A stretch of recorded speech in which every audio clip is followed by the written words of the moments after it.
Friends, how are you? I hope you all are doing well. और यहाँ पे हम सी ए पी एफ ए सी 2022 की एक ब्रीफ स्ट्रैटेजी देखते हैं।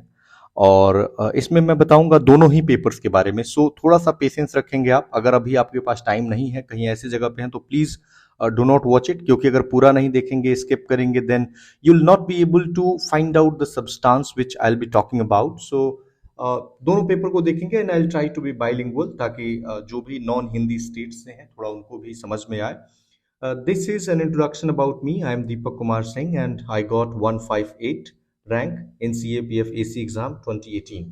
So I'll talk about these things कि how exactly you need to go about. See, first thing is कि आपका जो पेपर वन होता है, यह पेपर वन में जैसे अगर आप जो कट ऑफ सेपरेटली तैयार होता है, अगर इस कट ऑफ को आप नहीं पार करेंगे, सेपरेटली कट ऑफ तैयार होता है, देन आपका पेपर टू चेक नहीं होता है। बहुत सारे बिगनर्स होंगे, उनको ये बात नहीं पता होगी। फिर जो पेपर टू है, उस पेपर टू का भी एक मिनिमम 50 मार्क्स का वो लोग कट ऑफ रखते हैं। और दोनों पेपर का फिर ऐसा नहीं होगा कि आप इसका 50 प्लस इसका मिनिमम अगर जोड़ देंगे, मान लो इसका 113 है और इतना आ गया तो आप क्लियर करेंगे, नहीं।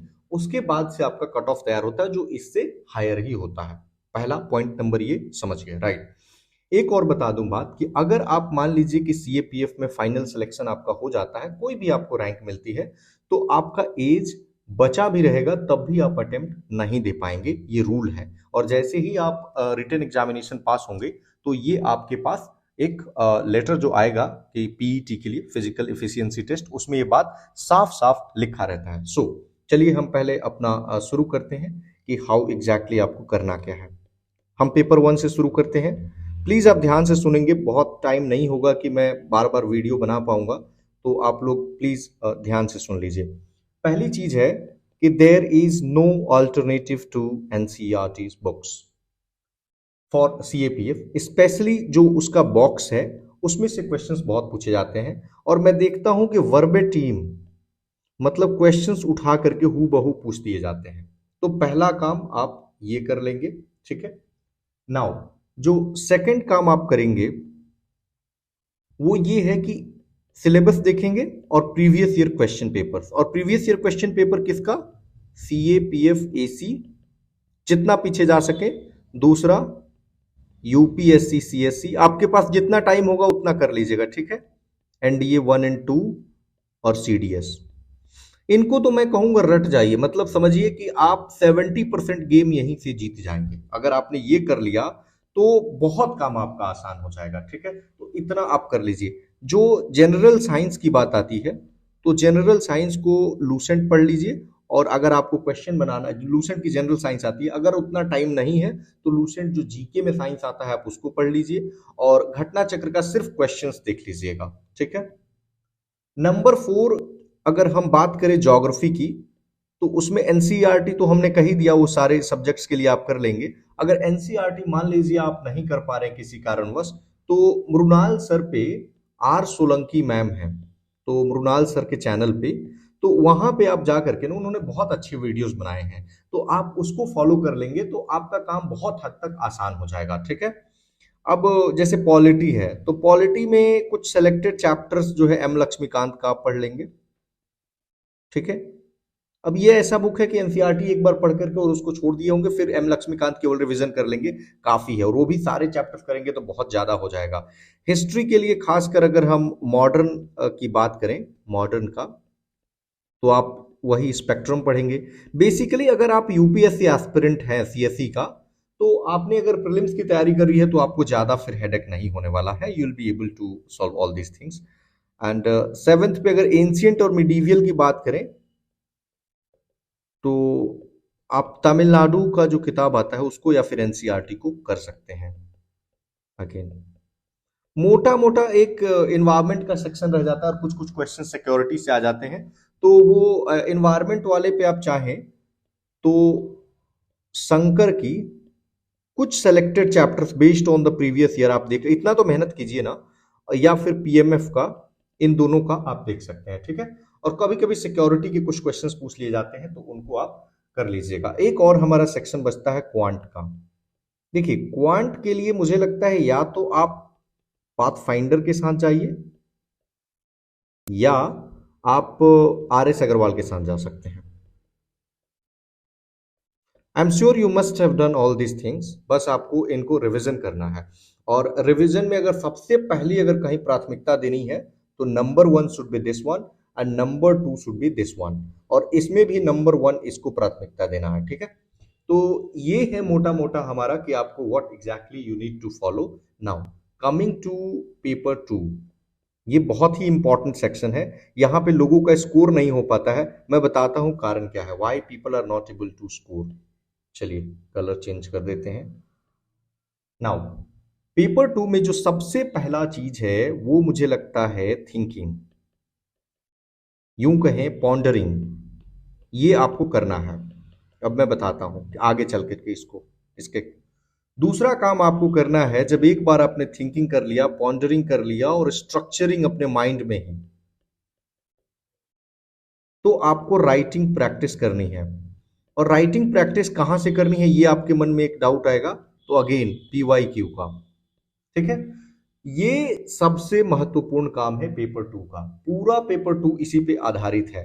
नाउ कमिंग की, अब आपको एग्जैक्टली जैसे मान लीजिए एसए है, एसए में बहुत सारे टॉपिक्स होंगे, इसका आप सिर्फ अगर PYQ देखेंगे तो उससे आपको पूरा का पूरा लिस्ट मिल जाएगा, क्योंकि उसमें आपको देखिएगा क्वेश्चन कहां से मिलेगा, कुछ सिक्योरिटी के होंगे, कुछ इकोनॉमी के क्वेश्चंस पूछे जाते हैं, ठीक है। फार्मर्स का इशू चर्चा में रहता है कि जैसे डबलिंग द फार्मर्स इनकम 2022 आया भी है।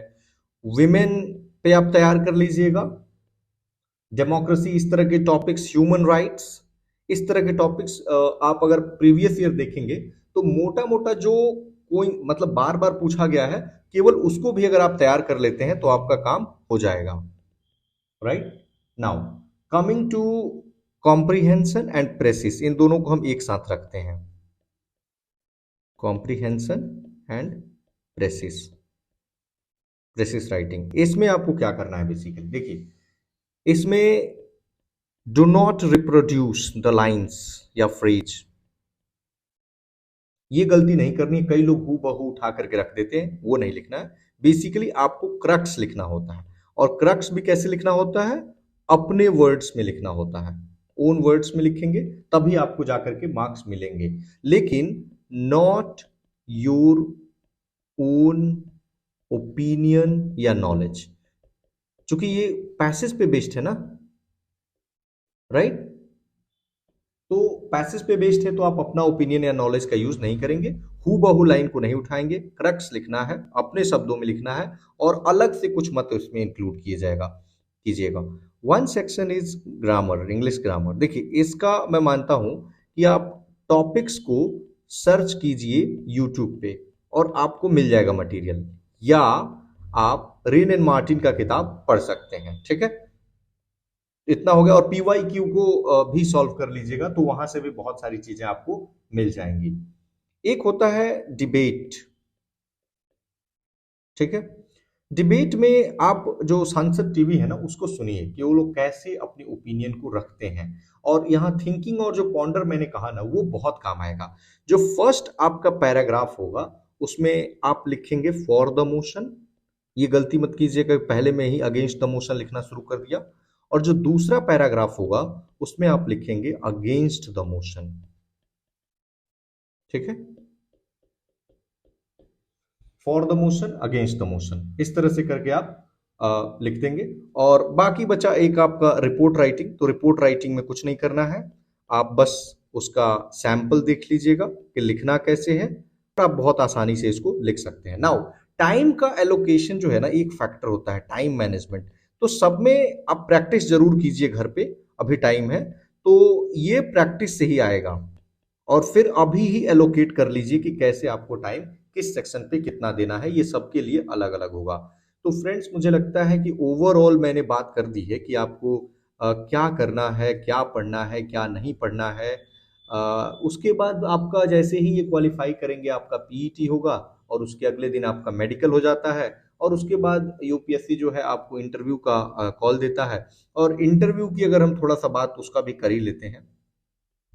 देखिए इंटरव्यू, ये सबसे पहली चीज अगर बात करें कि ये कौन कंडक्ट करता है, तो यूपीएससी खुद अपने धौलपुर हाउस में कंडक्ट करता है, नंबर 1। नंबर 2, इंटरव्यू 150 मार्क्स का होता है, ठीक है। नंबर 3, इंटरव्यू में सिक्योरिटी से related, security, police, human rights, इन पे आपकी हॉबीज, मतलब ओवरऑल अगर हम कहें तो डैफ प्लस सिक्योरिटी, ये बहुत इंपॉर्टेंट होता है। और जब आपका इंटरव्यू कॉल होगा तो हम उस पर बात करेंगे, बेसिकली एक सेपरेट हम उस पर वीडियोस करेंगे इंटरव्यू पे। और बाकी बोर्ड में जो है वो 4 मेंबर्स होते हैं, जिसमें इन एक चेयरमैन होते हैं या चेयरपर्सन होती हैं, और बाकी 3 लोग इनवाइट किए जाते हैं। और करीब सबका अलग अलग चलता है, 15 मिनट से लेकर के और 30 मिनट तक इंटरव्यू चलता है, ठीक है। तो ये इंटरव्यू का टोटल ड्यूरेशन होता है। तो फ्रेंड्स अभी कई लोग, जैसे पीवाईक्यू अगर हो गया है सब लोगों का, अगर मान लीजिए किसी का, तो आप क्या कीजिएगा कि मॉक टेस्ट मार्केट से उठा लीजिए, किसी का भी। देखिए मॉक में ऐसा कुछ नहीं होता है, और उसको प्रैक्टिस कीजिए। एक जो सबसे ज्यादा अगर कोई चीज आपको काम आने वाली है, दैट इज मल्टीपल रिवीजन। ये सबसे ज्यादा काम आने वाली है। बाकी सब चीजें कितना भी पढ़ लें, कितना नया नया बुक्स पढ़ लें, that will not help you. The only thing that is going to help you is the multiple revision, और ये हर एग्जामिनेशन में इक्वली एप्लीकेबल है। ऑल द बेस्ट आपको अपने एग्जामिनेशंस के लिए।